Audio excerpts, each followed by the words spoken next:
The smell of burnt coffee and broken dreams filled my kitchen that Friday morning.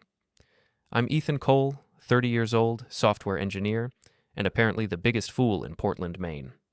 My wife Clara was running late for work again, the third time this week. Her PR manager job at Blake & Associates suddenly required a lot of evening client meetings and weekend strategy sessions. Apparently PR stands for panties removed, I muttered to my empty coffee mug. Before we dive deeper into this story, I have one small request. Please subscribe, drop a like, comment, and hit that hype button to boost this channel so more people can discover these incredible Reddit stories. Clara had rushed out 20 minutes ago, claiming she forgot her phone. Classic mistake. I'd helped her set up the Find My Device feature last year when she actually lost it at a restaurant. Now, sitting at my laptop, I pulled up the tracking app. The little blue dot wasn't at her downtown office. It was blinking steadily at the Riverside Boutique Hotel. My hands trembled as I screenshot the location. The timestamp showed 8:47 a.m. Her office opened at 9. What kind of urgent client meeting happened at a hotel before business hours? I knew the answer. I'd known for months, really. The late nights, the new lingerie I never got to see, the way she'd started taking her phone to the bathroom. Clara Martin, she'd kept her maiden name for professional reasons, was cheating on me. The rationale part of my brain, the part that debugged code and solved problems methodically, started cataloging evidence. The emotional part wanted to drive to that hotel and kick down every door until I found her. Instead, I did what any good software engineer would do. I gathered data. I opened her laptop. She'd never changed the password from our anniversary date, which now seemed pathetically ironic. Her email was still logged in. Nothing obvious there, but Clara was smarter than that. Her text messages, though, told a different story. Last night was incredible. Can't wait for tonight. Sent to someone named Ryan at 11:30 p.m. yesterday, long after she'd claimed to be asleep beside me, Ryan Blake. The name hit me like a punch to the gut. I'd met him at Clara's office Christmas party. Tall, smooth, expensive suit. The kind of guy who called everyone buddy and made you feel like you were interrupting just by existing. He was the sales director, Clara's direct supervisor, and apparently her new hobby. My phone buzzed. Clara. Forgot my laptop charger. Don't wait up tonight. Big presentation tomorrow. Love you. Love. Right. I screenshotted everything, uploaded it to a secure cloud folder, and deleted the evidence from her devices. If Clara wanted to play games, I'd learned from the best. Every debugging session had taught me that the key to solving problems was patience, planning, and knowing exactly what you were dealing with. That evening, I sat in our living room, watching Clara lie to my face with an Oscar-worthy performance. She'd changed clothes since morning, the wrinkled blouse replaced with a fresh one, makeup perfectly reapplied. She spun an elaborate story about her difficult client and how Ryan had to step in personally to save the account. You're amazing, I said, keeping my voice steady. The way you handle these crises. She smiled, the same smile that had made me fall in love with her 4 years ago. It's all about managing expectations, honey. People see what they want to see. Indeed they do. Saturday morning brought unexpected opportunity. I was nursing coffee and contemplating my next move when Clara's phone rang. She was in the shower, so I glanced at the screen. Mia Turner. Mia was Clara's best friend since college, an event planner with a sharp tongue and sharper instincts. She'd always been polite to me, but I'd sensed she saw right through people's facades, including apparently Clara's. The phone stopped ringing, then immediately started again. Urgent. Clara, I called toward the bathroom. Mia's calling. Take a message, Clara shouted over the running water. Tell her I'll call back, I answered. Hey, Mia, Clara's in the shower. Want me to have her call you? There was a pause. Then, Ethan, actually, maybe we should talk. Are you free for coffee this morning? Something in her tone made my pulse quicken. Sure, everything okay? Let's just say I think we have some things to discuss. Privately. We met at Grind Coffee, a little place downtown where the baristas minded their own business and the background noise provided perfect cover for sensitive conversations. Mia arrived looking like she'd been up all night, her usually perfect makeup slightly smudged. You know, don't you? She said without preamble, sliding into the booth across from me. Know what? I kept my expression neutral. Mia studied my face, then sighed. Clara's been confiding in me about her situation. She thinks she's being discreet, but honey, your wife couldn't keep a secret if her life depended on it. What kind of situation? The kind where she's screwing her boss and thinks she's in love. Mia's voice carried a mixture of disgust and pity.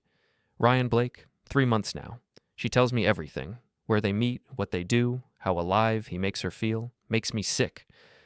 The confirmation hit harder than I'd expected, even though I'd known. Hearing it out loud from Clara's closest friend made it real in a way that screenshots couldn't. "Why are you telling me this?" I asked. Mia leaned forward, her eyes flashing with anger. "Because Clara's not just cheating on you. She's been lying to me, too. Last month, she borrowed $500 for emergency car repairs. Turns out she spent it on lingerie and a weekend getaway with Ryan. She's been using our friendship to cover her tracks, making me complicit in her lies." "So this is about the money?" "This is about respect. Clara thinks she's smarter than everyone else, that she can manipulate people without consequences. She's wrong." Mia pulled out her phone. "I've got screenshots of our conversations. Hotel receipts she sent me to hold for tax purposes. Photos from their little romantic dinners that she thought were just between girls." I stared at the evidence she showed me. Clara and Ryan at an expensive restaurant, her hand on his thigh. Clara modeling lingerie in what was clearly a hotel room, text messages describing their encounters in graphic detail. "What do you want?" I asked. "I want Clara to face the consequences of her actions. And I think you're exactly the person to make that happen." Mia's smile was sharp as a blade. "The question is, how far are you willing to go?" Over the next hour, Mia laid out everything she knew. Ryan was married with 2 kids, but his wife lived in Boston while he worked in Portland. He had a reputation as a player, but he was careful until Clara. Their affair was getting sloppy, public. People at work were starting to talk. "There's a company party next Friday," Mia said. "Annual client appreciation event at the Riverside Hotel. Ironic, right? Clara's been planning it for weeks, and she's been hinting that it'll be special for her and Ryan." "What are you suggesting?" "I'm suggesting that maybe it's time Clara got a taste of her own medicine. Public humiliation, loss of reputation, all the things she's been putting you through, but condensed into one perfect evening." I thought about it. The old Ethan would have confronted Clara privately, maybe suggested counseling, tried to save the marriage. But the old Ethan was gone, eliminated by months of lies and betrayal. "I'm listening," I said. The next week passed in a strange blur of normalcy and preparation. Clara continued her charade, coming home late with elaborate stories about work stress and difficult clients. I played the supportive husband, even bringing her tea when she claimed to have headaches from all the overtime. Meanwhile, Mia and I were busy. She fed me intelligence from inside Clara's world. Ryan had been bragging to colleagues about his special relationship with the PR manager. He'd made reservations at the hotel's penthouse suite for after the party. Clara had been shopping for a new dress, something that would knock Ryan's socks off. I handled the technical aspects. Years of software engineering had taught me that information was power, and I began collecting it systematically. I installed a GPS tracker on Clara's car. Nothing illegal, just a small device that plugged into the diagnostic port. I set up a fake Wi-Fi network in our house that logged all device activity. I even created a dummy social media account to follow Ryan's public posts. The picture that emerged was uglier than I'd imagined. This wasn't just an affair. It was a complete betrayal of everything Clara and I had built together. She'd been planning to leave me, had even started looking at apartments with Ryan. They'd discussed my weaknesses and how boring I was compared to Ryan's excitement. But they'd made one crucial mistake. They'd underestimated me. Thursday night, Clara announced she'd be staying late Friday to oversee final party preparations. She'd probably be home around midnight, she said, maybe later if there were post-event issues to handle. "Sounds stressful," I said. "Good thing you have Ryan to help manage everything." Clara's eyes flickered for just a moment. "Yes, he's very hands-on." "I bet he is." Friday afternoon, I met with Derek Morrison, my old college roommate who'd become a private security consultant after leaving the police force. Derek was the kind of guy who could handle himself in any situation, and more importantly, he understood the value of plausible deniability.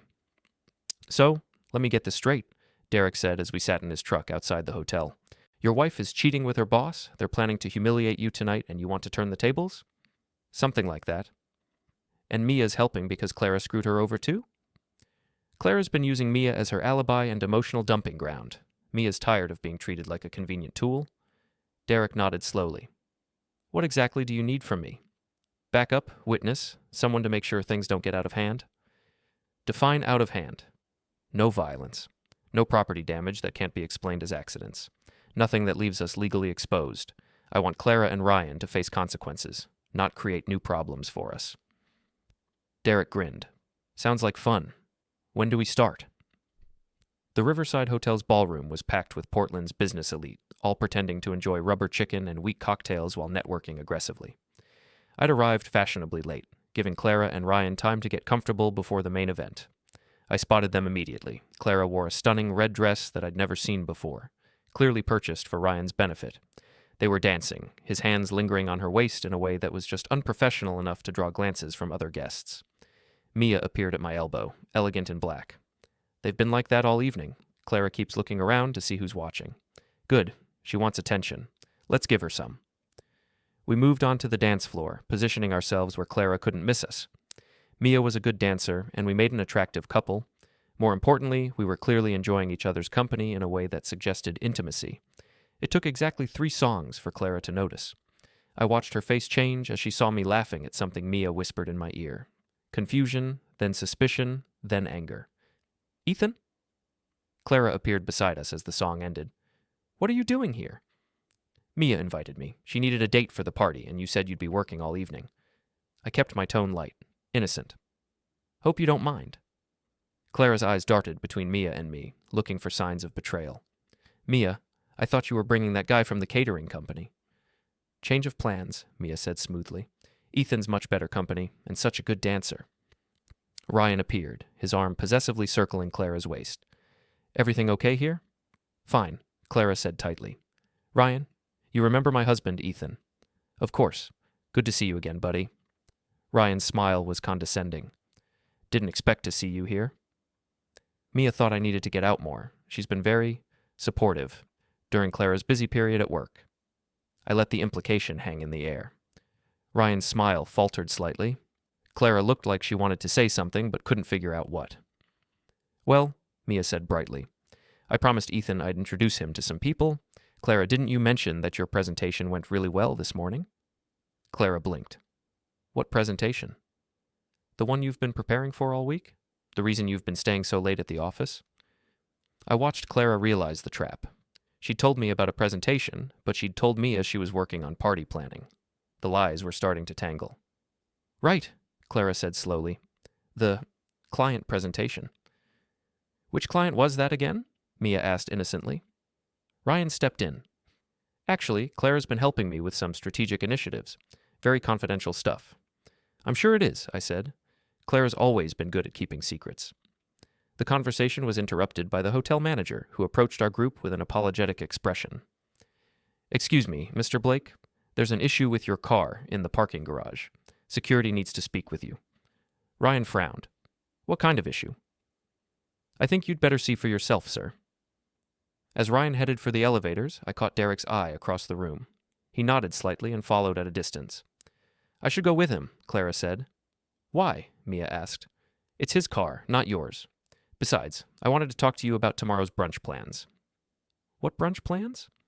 "The ones we discussed yesterday, when you called me from that hotel room?" Clara went pale. "I don't know what you mean." "Sure you do.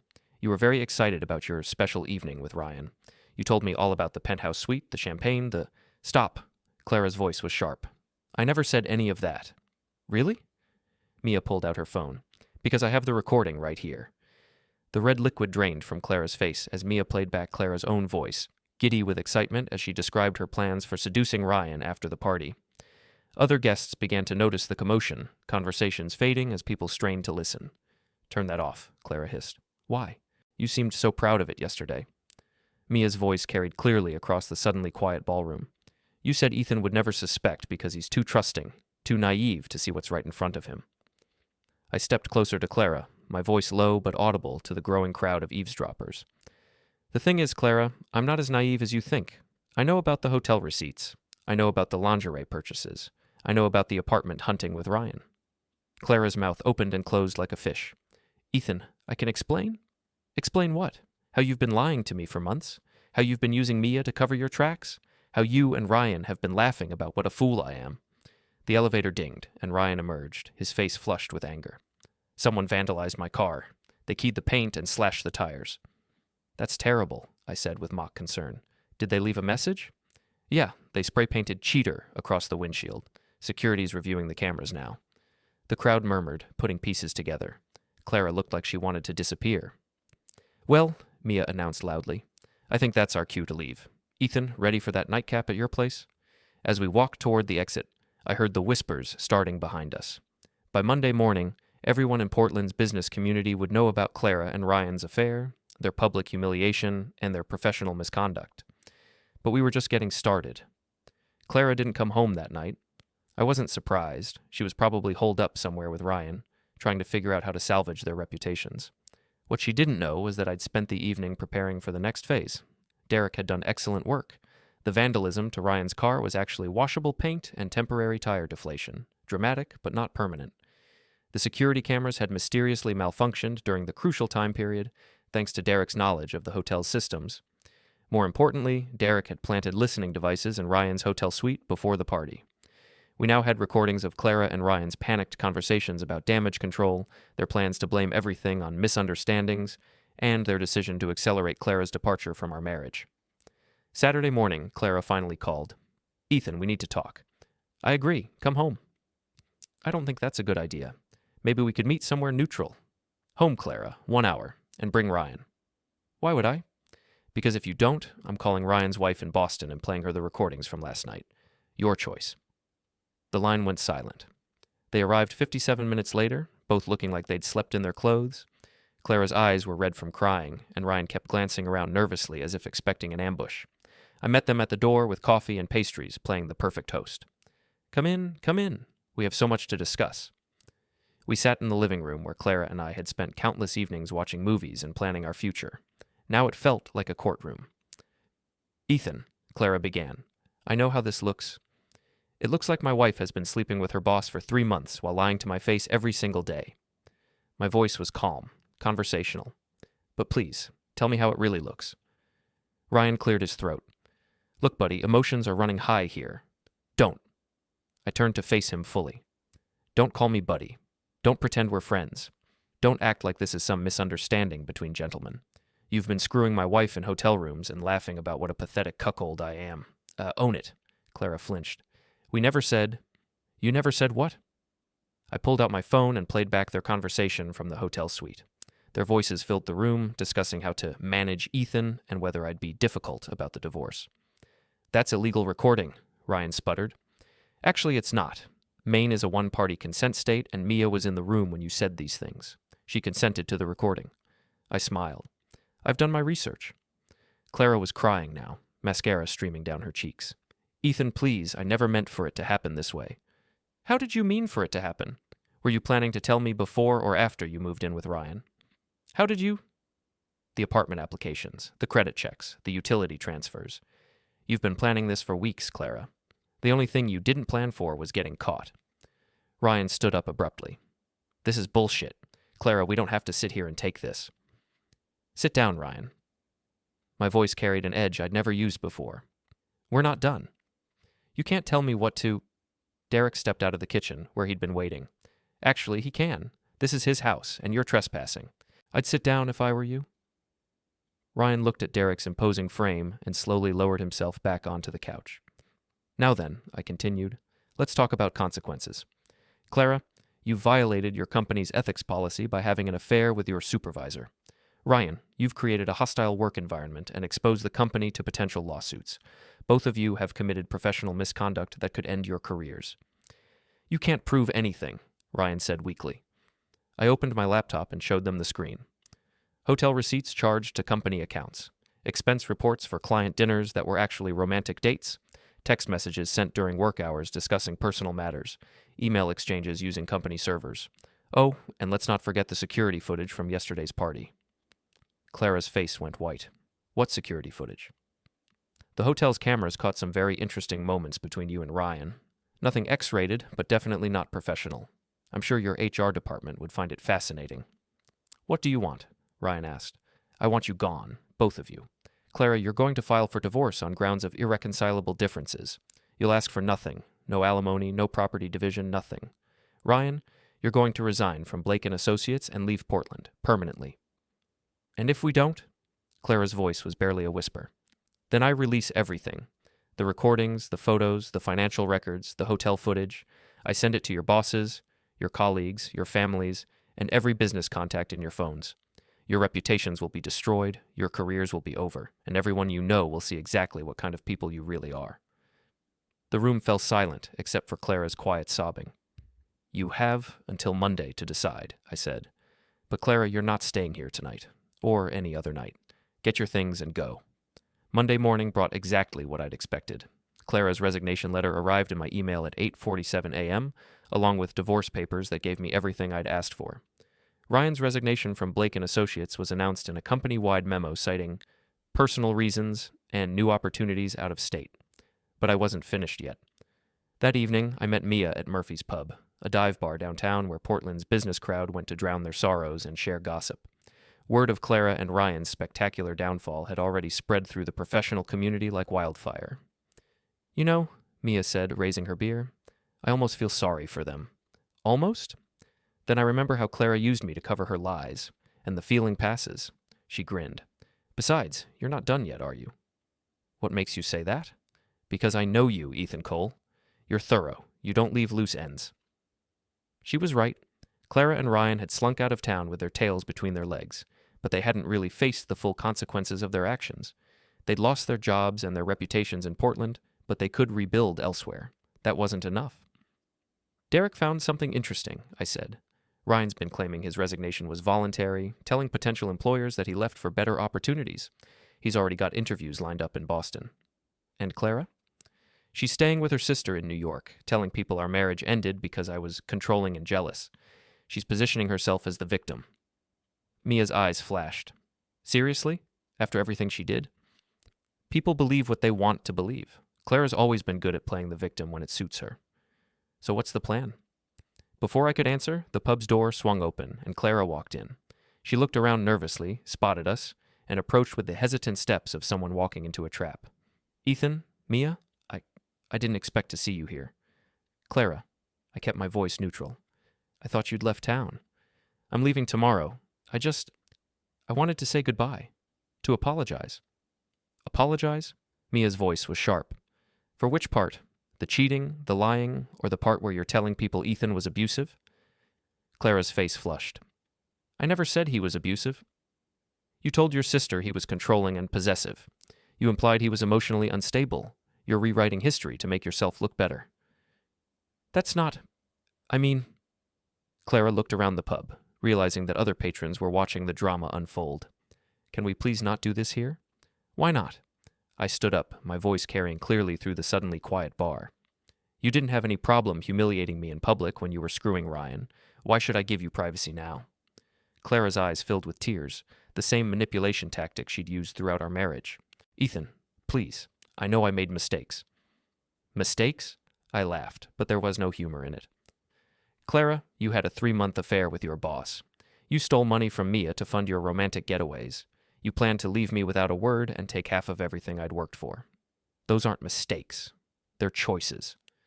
I was confused. I was unhappy. So you decided to make me unhappy instead. And when that wasn't enough, you decided to destroy my reputation too. I pulled out my phone. Tell everyone here what you told your sister about our marriage. Clara's face went white. I don't know what you mean.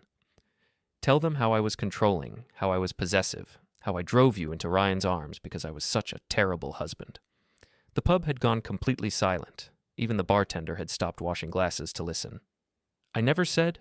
You never said what? Mia stood up beside me. Because I talked to your sister yesterday. She told me everything you said about Ethan. How he was emotionally abusive and impossible to live with. How you were afraid to leave because he might do something crazy. Clara looked trapped, her lies closing in around her. I was hurt. I was scared. You were covering your ass, I said. Just like you always do when you get caught. Nothing is ever your fault, is it, Clara? It was my fault for not paying enough attention to you. It was Mia's fault for not supporting your choices. It was Ryan's fault for seducing you. Everyone's fault but yours. That's not true. Then tell everyone here the truth. Tell them about the hotel receipts. Tell them about the lies. Tell them about the apartment you and Ryan were planning to share. My voice rose, carrying to every corner of the bar. Tell them how you spent 3 months betraying someone who loved you and then tried to make him the villain when you got caught. Clara looked around desperately, seeing nothing but hostile faces. The crowd had turned against her, recognizing the behavior of someone who'd been caught in a web of lies. I I have to go. She turned toward the door, but Derek was there, blocking her path. Actually, Derek said quietly, I think there's something you should see first. He handed her a manila envelope. Clara opened it with shaking hands, then went completely pale. What is it? Mia asked. Photos, Clara whispered. From the hotel, from the restaurants, from... She looked up at me with horror. You've been following us for months. Not following, documenting. Every lie, every betrayal, every moment you thought you were getting away with something. I smiled coldly. Did you really think you could outsmart a software engineer, Clara? I know how to gather data. I know how to track digital footprints. I know how to build a case. This is stalking. This is evidence. And it's all going to Ryan's wife, your former colleagues, and anyone else who might be interested in the real story of your unhappy marriage. Clara's composure finally cracked completely. You bastard! You planned all of this. I planned to trust my wife. I planned to build a life with someone I loved. You planned to destroy that while making me look like the bad guy. My plan was just better. The crowd in the pub began to murmur, some people pulling out phones to record the confrontation. Clara realized she was being filmed and tried to cover her face. Don't worry, I said. I'm sure this will all blow over eventually. Maybe in a few years people will forget about the woman who cheated on her husband, lied to her friends, and then tried to play the victim when she got caught. Clara pushed past Derek and fled toward the door, but not before I delivered my final words loud enough for everyone to hear. The last dance is over, Clara, and so is your future. As the door slammed behind her, the pub erupted in conversation. People were already pulling out their phones, sharing the story with friends and colleagues. By morning, Clara's version of events would be thoroughly discredited, and her reputation would be in ruins. Mia raised her beer again. To justice served. To consequences delivered, I replied. Derek joined us, grinning. To the end of Mr. Nice Guy. We drank, and I felt something I hadn't experienced in months. Satisfaction. Clara and Ryan had thought they could manipulate and betray people without facing real consequences. They'd thought they were smarter, smoother, more sophisticated than their victims. They were wrong. The next morning, I received a text from an unknown number. You win. We're leaving. Please don't send anything else to our families. I deleted the message without responding. There was nothing left to say. Clara and Ryan had made their choices, and now they were living with the consequences. They'd lost their jobs, their reputations, their relationships, and their futures in the city they'd tried to conquer. They'd learned the hard way that actions have consequences and that some people don't forgive or forget. As for me, I had a new lease on life. I'd discovered I was stronger than I'd thought, smarter than people gave me credit for, and capable of playing hardball when necessary. I'd also learned the value of true friends like Mia and Derek, who'd stood by me when it mattered. The old Ethan, the trusting, naive, forgiving Ethan, was gone forever. In his place was someone harder, more cynical, but also more honest about the way the world really worked. Someone who understood that sometimes the only way to deal with predators was to become a more effective predator yourself. Clara had wanted excitement, drama, and passion. She'd gotten all three, just not in the way she'd expected. The dance was over, and I was the last one standing,